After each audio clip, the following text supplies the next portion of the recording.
General فیض کی گرفتاری کے بعد سیاسی درجہ حرارت میں اضافہ ہوا ہے، اور عام طور پر یہ کیا سرائی کی جاتی ہے، اور اسلام آباد کی حد تک کہہ لیں تو بہت زیادہ گوسپ کی جا رہی ہے کہ عمران خان کو جنرل فیض کے ساتھ 9 مئی کے واقعات کے اندر لنک کر کے ایک نیا ماحول بن رہا ہے، اور مشکلات کا سامنا کرنا پڑے گا نہ صرف عمران خان کو بلکہ پوری تحریک انصاف کو۔ کیا یہ گرفتاری اتنی اہم ہے کہ ایک نیا کرائسس شروع ہو سکتا ہے پی ٹی آئی کے لیے؟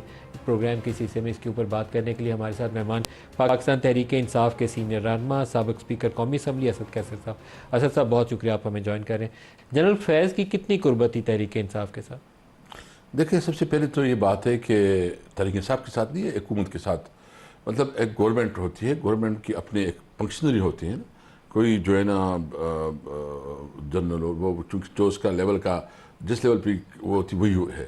اس کے علاوہ پی ٹی آئی کے ساتھ جتنا میں سمجھاؤں، جتنا میرے انفارمیشن ہے، کوئی پولیٹیکل انگیجمنٹ نہیں ہے۔ عمران خان نے جو گزشتہ روز بیان دیا میڈیا سے انٹریکشن میں، انہوں نے کہا کہ اس کو وعدہ معاف گواہ بنا کر عمران خان کا کیس ملٹری کورٹس میں لے جانے کی کوشش کی جا رہی۔ یہ اینٹیسپیشن میں ایک بیانیہ پی ٹی آئی کی طرف سے آیا۔ عمران خان اینٹیسپیٹ کر رہے ہیں کہ ایسا کچھ ہونے والا ہے؟ ہم سب کر رہے ہیں، بلکہ ہمیں دیکھو جتنی بھی ندیم ملک صاحب دیکھ رہے ہیں، عمران خان کے خلاف ابھی جتنی کیسز بنائے گئے ہیں، تقریباً 200 سے زیادہ بنائے گئے ہیں، کسی ایک کیس میں جان نہیں ہے جو اس کے عمران خان کو سزا دلائی جا سکے۔ وہ ساری جو ہے نا ایک پولیٹیکل موٹیویٹڈ ہے، انتقام کی بنیاد پہ ہے، قانونی طور پر اس کے اندر وہ مواد نہیں ہے کہ وہ کامیاب ہو سکے۔ تو تنگ کرنا ہے، پریشرائز کرنا ہے اور کوشش کرنا ہے کہ اس کو کسی طرح سزا دلائی جائے، اور اس کے لیے جتنی بھی حرکتیں کریں گے۔ یہ سب سے پہلے تو یہ ہے کہ ہمیں تشویش ہے اس بات پہ، بالکل ہمیں تشویش ہے۔ کل ہمارے الائنس کی میٹنگ بھی ہوئی، اس پہ بھی ہم نے اس چیز کو ڈسکس کیا تھا، لیکن ہم نے فردر اس پہ چاہ رہا تھا کہ ہم انکوائری کریں کہ اگر اس قسم کا ہوتا ہے تو یہ اس ملک کے لیے ناقابل قبول، ملک کے لیے ناقابل قبول ہوگی، کیونکہ آپ جو ہے نا جو ادارے کی اپنی انٹرنل معاملات ہے، وہ ادارہ اپنے انٹرنل معاملات خود کرے، اس کے ساتھ تحریک انصاف کا کوئی تعلق نہیں ہے۔ وہ احتساب کرتی ہے، جس طرح کرتی ہے، جیسے کرتی ہے، وہ ادارے کا اپنا انٹرنل میٹر ہے، اس کے ساتھ ہمارا کوئی تعلق نہیں ہے۔ لیکن جو تو ہماری یہ خواہش ہے کہ اس کو پالیٹکس کے ساتھ نہ جوڑا جائے۔ جس لا تعلقی کا جنرل فیض کے ساتھ ابھی آپ اظہار کر رہے ہیں، آپ کی حکومت کے دوران میں وہ لا تعلقی نہیں تھی، اور ابھی جو خبریں آ رہی ہیں، ہمارے رپورٹرز جو خبریں فائل کر رہے ہیں، وہ کہتے ہیں کہ 9 مئی میں جن جگہوں پہ احتجاج ہوا، ان جگہوں کی نشاندہی یا اس کے اوپر اتفاق رائے پیدا کرنے میں الزام یہ ہے جنرل فیض کے اوپر کہ انہوں نے رول ادا کیا۔ بالکل غلط ہے، کوئی نہیں۔ دیکھو، میں پی ٹی آئی کا آپ کو پتہ ہے، مطلب اور کیا ہو سکتے ہیں، جتنے فورمز ہیں پی ٹی آئی کے، سی سی ہے، پولیٹیکل کمیٹی ہے، یعنی جتنی ڈیسیجن میکنگ کمیٹی ہے، سب کا میں ممبر ہوں۔ جتنی بھی ڈیسیجنز ہوئے ہیں سب میں شامل رہا۔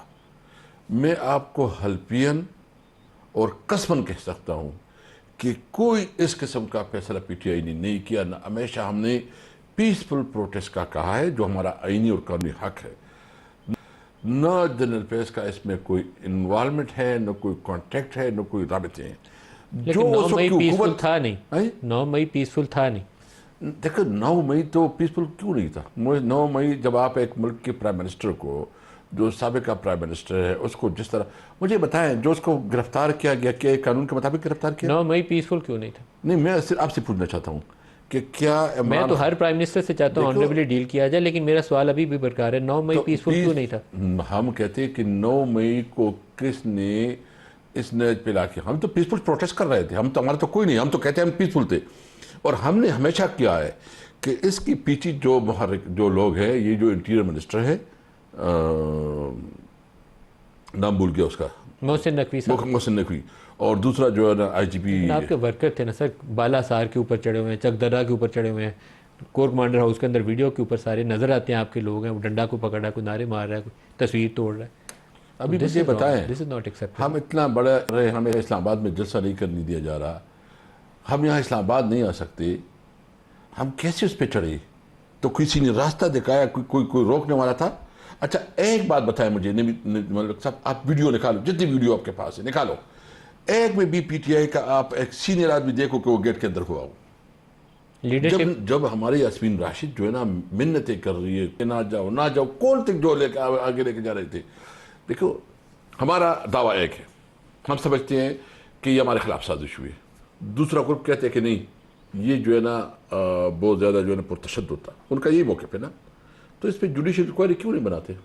انکوائری ہونی چاہیے، لیکن آپ کی جماعت کو ایک بڑے کھلے دل کے ساتھ اس کی مذمت بھی کرنی چاہیے کہ ہم 9 مئی کی مذمت کرتے ہیں. کرتے، بالکل کرتے، نہیں کیا آپ 9 مئی کی مذمت کرتے ہیں؟ بالکل کرتے، کئی بار کر چکے ہیں، بار بار کر رہے ہیں، لیکن اس کی انکوائری دیکھو تاریخ لکھ کی جا رہی ہے نا، انکوائری ہونی چاہیے. میں اس پہ تو اور انکوائری وہ انکوائری جو سب کو قابل قبول ہو، اور وہ ہوتی ہے جوڈیشل انکوائری.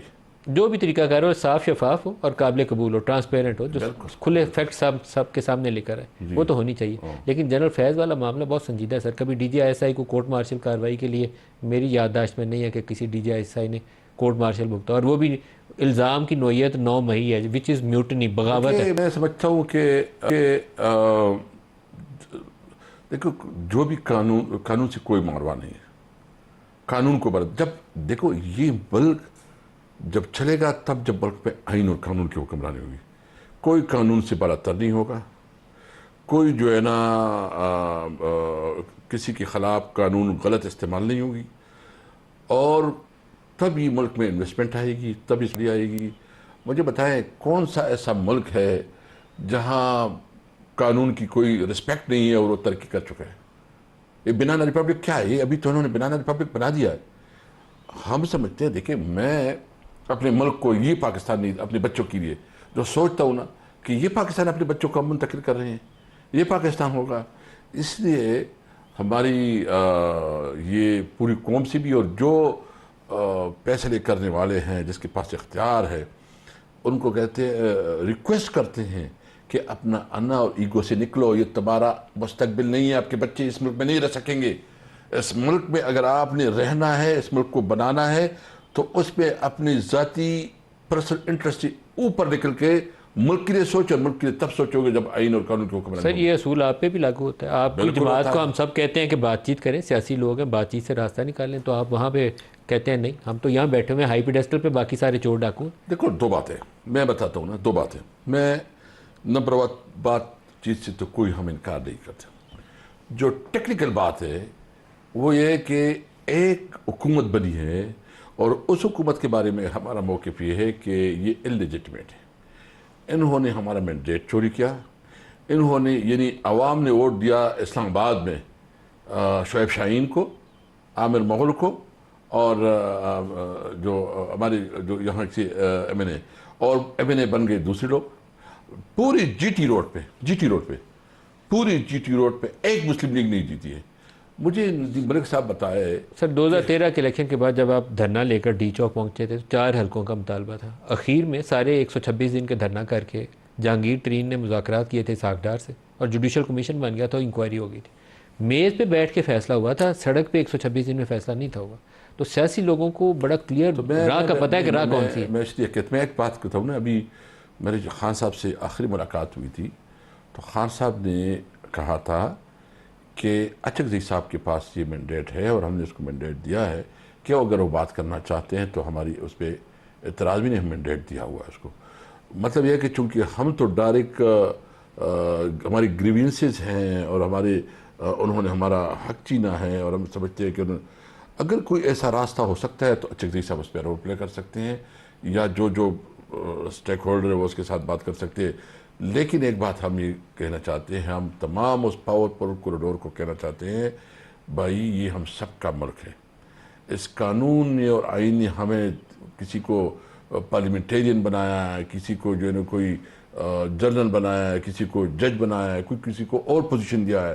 ہم نے اس ڈاکومنٹ کی رسپیکٹ کرنی ہے جس پہ سب کی کنسنسس ہے. اگر عمران کا 9 مئی کا مقدمہ ملٹری کورٹس میں گیا تو پھر آپ کی پارٹی کا کیا رد عمل ہوگا؟ بالکل ہم ہر حد تک اس کے خلاف جائیں گے. کیا کریں گے؟ بس ہمارے پاس کیا رس پروٹیسٹ ہے، پروٹیسٹ کریں گے، پیسفل پروٹیسٹ کریں گے، مانیں گے نہیں. انٹرنیشنل کورٹ آف، میں تو سمجھتا ہوں کہ اگر اس طرح ہوتا ہے تو ہمیں انٹرنیشنل کورٹ آف جسٹس میں جانا چاہیے. آج آپ کے ایک انٹرویو چھپا ہے عمران خان کا ایک برطانوی اخبار میں، جس میں برطانوی وزیر اعظم سے وہ کہہ رہے ہیں کہ ان کا یہ ایشو وہ اٹھائیں، تو آپ کہہ رہے ہیں کہ انٹرنیشنل جو کورٹ آف جسٹس ہے اس میں بھی جائیں گے. میری تجویز ہے، میں ابھی ڈسکس، لیکن میں سمجھتا ہوں کہ اگر یہ ہو گیا ہمیں ضرور جانا چاہیے. جب آپ کے اوپر تمام دروازے بند ہوتے ہیں، آپ کے اوپر جب آپ کو ایک غلط طریقے سے جو نا پریشان کیا جاتا ہے، آپ کی جو آئینی حقوق آپ کو نہیں دی جا رہے، آپ کے پاس کیا راستے ہیں؟ آپ دیکھو عمران خان اگر دہشت گرد ہے جو کہ اس وقت آکسفورڈ یونیورسٹی کی جو نا پریزیڈنشیل جو اس کا وہ ہے اس کے لیے الیکشن لڑ رہا ہے، جو کہ بہت بڑا اعزاز ہے، جس نے خانم اسپتال بنائی، جس نے اس ملک کے لیے بہت بڑا رسپیکٹ دے دیا، اس کو آپ کس لیول پہ لے کے جا رہے ہو؟ کیا بیوقوفی ہے، کیا ناسمجھی ہے، کتنا ایروگنس ہے یہ دیکھو، وَتُعِزُّ مَن تَشَاءُ وَتُذِلُّ مَن تَشَاءُ، بڑا صرف اللہ ہے، طاقت صرف اللہ کی ہے۔ یہ جو اپنے آپ کو بڑا طاقتور سمجھتے ہیں نا، ٹک ٹک میں یہ کچھ نہیں ہوں گے۔ اب سیاست کا مستقبل کیا نظر آتا ہے آپ؟ مجھے افسوس ہے کہ جو طریقہ چل رہا ہے سیاست تو ویسی ابھی تو کوئی پارلیمنٹ، یعنی مجھے بتاؤ نظیر ملک صاحب کسی ملک پہ پارلیمنٹیرین اغوا ہوتے ہیں؟ آپ کے ملک پہ پارلیمنٹیرین اغوا ہے؟ آپ کو یہ اندیشہ نہیں ہوتا کہ پورا نظام لپیٹا جا سکتا؟ بس جی، اور لپیٹے تو لپیٹے، ویسے ہی لپیٹا ہوا، ہمارے لیے تو مارشل لا ہے، ہمارے لیے کیا ہے؟ ہمارے پاس تو تمام ہمارے حقوق جو ہے نا وہ ویسے ہی عصب ہے۔ تو مجھے افسوس ہے، ہم سمجھتے ہیں ہم ہر قسم کی قربانی دینے کے لیے تیار ہیں، ہم قانون کے اندر ہر قسم کی بات چیت کے لیے تیار ہیں، لیکن شرط یہ ہے کہ سب آئین اور قانون کا احترام کریں۔ جسٹس فائز عیسیٰ صاحب، ان کی ریٹائرمنٹ قریب ہے، اور جسٹس منصور علی شاہ وہ نیکسٹ ان لائن ہے۔ حکومت کی طرف سے کچھ قیاس رائے آئی تھی کہ شاید وہ ان کے عہدے کو توسیع دینے کے لیے 2/3 اکثریت حاصل کرنے کی کوشش کریں، وہ شاید سیٹیں آپ کو مل جائیں تو ان کی وہ خواہش پوری نہ ہو۔ اس معاملے میں بھی لگتا ہے آپ کو کوئی بڑی سیاست ہو سکتی ہے؟ دیکھیے، یہ تو کسی قابل قبول نہیں ہے۔ ایک آدمی جو اتنا متنازع ہے، کیا چیز قابل قبول نہیں ہے؟ اس کو ایکسٹینشن دینا، اس کے لیے قانون میں کوئی جو ہے نا مزید گنجائش پیدا کرنا کہ عمر بڑھائی جائے، چیف جسٹس کے عہدے میں 3 سال کی توسیع آپ کو قابل قبول نہیں؟ کسی بھی صورت میں قابل قبول نہیں ہے۔ بس باقی بھی لوگ ہیں، اس کو بھی موقع ملنا چاہیے۔ یہ ایکسٹینشنوں کا معاملہ ہونا ہی نہیں چاہیے۔ ہم نے غلطی کی، جنرل باجوہ کو ہم نے کیوں دی تھی آپ نے ایکسٹینشن؟ غلطی کی، بس مانتے ہیں، قوم سے معافی مانگتے ہیں کہ ہم نے غلطی کی ہے۔ کوئی دباؤ تھا؟ جو بھی تھا غلط فیصلہ تھا۔ میں آپ کو آن ریکارڈ بتا رہا ہوں کہ میں آپ کی پارٹی کے ایک بڑے اعلیٰ عہدیدار کے پاس جب آپ ایکسٹینشن کی باتیں کر رہے تھے تو گیا، میں نے کہا کہ آپ کی پارٹی، عمران خان خود پارٹی چھوڑیں، پارٹی کی تو وہ بات ہی نہیں تھے سنتے، عمران خان پبلکلی انٹرویوز میں ہمارے پروگراموں میں کہتے تھے کہ جنرل کیانی کو ایکسٹینشن دے کے غلط کیا، تو اب آپ کیوں فیصلہ کر رہے ہیں؟ تو وہ کہتے تھے کہ جو سپورٹ ان سے مل رہی ہے، اگر دوسرے نے ہمیں وہ سپورٹ نہ دی تو حکومت کیسے کریں گے؟ یہ جواب تھا۔ دیکھو، یہ انورٹیڈ کاماز میں جواب بتا رہا ہوں۔ میں آپ کو کہتا ہوں نا جی، ایز اے پولیٹیکل ورکر میں سمجھتا ہوں جب آپ اپنے پاؤں پہ مطلب یہ کلاڑا تھا جو مارا تھا آپ نے، کلاڑی نہیں تھی، اپنے پاؤں پہ کلاڑا بھی مارا ہے، لا بھی مینڈ کیا تھا آپ نے۔ نہیں، ہم نے غلطی کی تھی اور اس غلطی کو ہم تسلیم کرتے ہیں، اور ہم سمجھتے ہیں کہ جو بھی آئے وہ مطلب ایکس وائی زیڈ میں کوئی فرق نہیں ہوتا، سارے ملک کے لوگ ہوتے ہیں، سارے جو ہے نا اس قانون کے مطابق چلتے ہیں۔ جو میرٹ پہ پورا اترے جی، اپنی ٹرم پوری کریں، ٹرم پوری کریں، ریٹائر ہو جائیں، اصول تو یہی ہونا چاہیے۔ میرٹ کے مطابق ہو اور کسی کا حق نہ مارا جائے۔ لیکن اب جو کچھ ہو چکا ہے وہ تو ہو چکا ہے، انڈو نہیں ہو سکتا۔ بس ٹھیک ہے، ہم تو بھگت رہے ہیں نا، جو ہم بھگت رہے ہیں ہم تو بھگت رہے ہیں، لیکن آئندہ کے لیے ہمیں اس چیزوں میں نہیں آنا چاہیے۔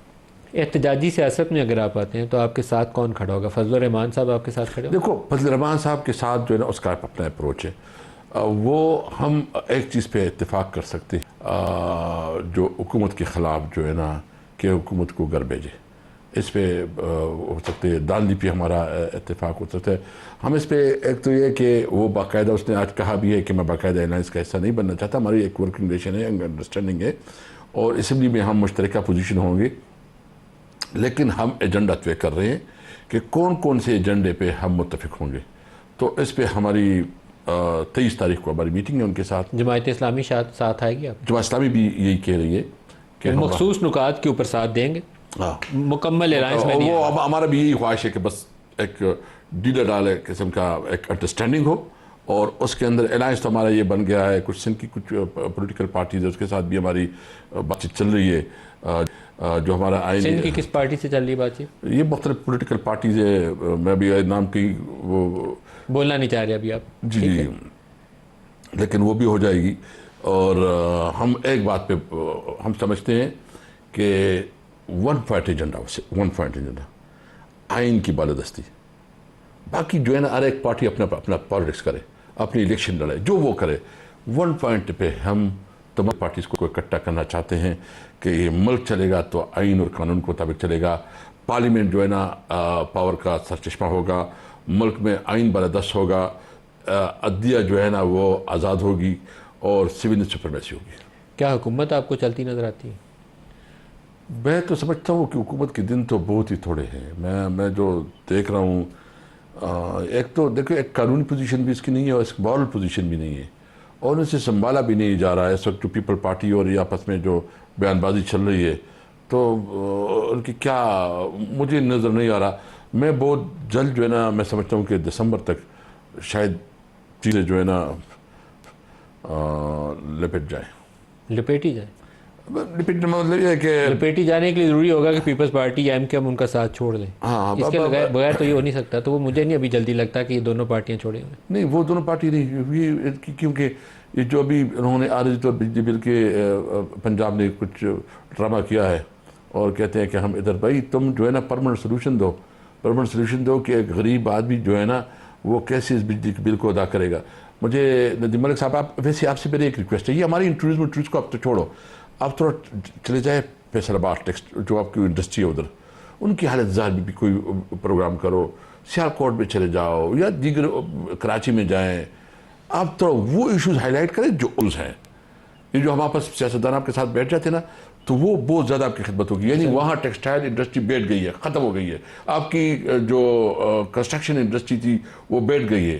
آپ کی مطلب اکانومی اور آپ کی جو آئی ٹی انڈسٹری ہے, آپ کی آئی ٹی انڈسٹری یعنی سب سے بڑی جو اس کو یہ انہوں نے جو کیا یہ فائر وال وغیرہ کر کے اس کا بھی بیڑا غرق کر دیا. ملک کو تو انہوں نے انار کی طرف لے کے جائے. آئی ٹی انڈسٹری کے لیے تو شاید اس سے بڑا ظلم ہو نہیں سکتا جو اس حکومت نے کر دیا. اس نے انٹرنیٹ ہی بٹھا دیا. بھائی انٹرنیٹ چلے گا تو وہ کام کرے گا نا ظالموں, اس کو تو چلنے دو.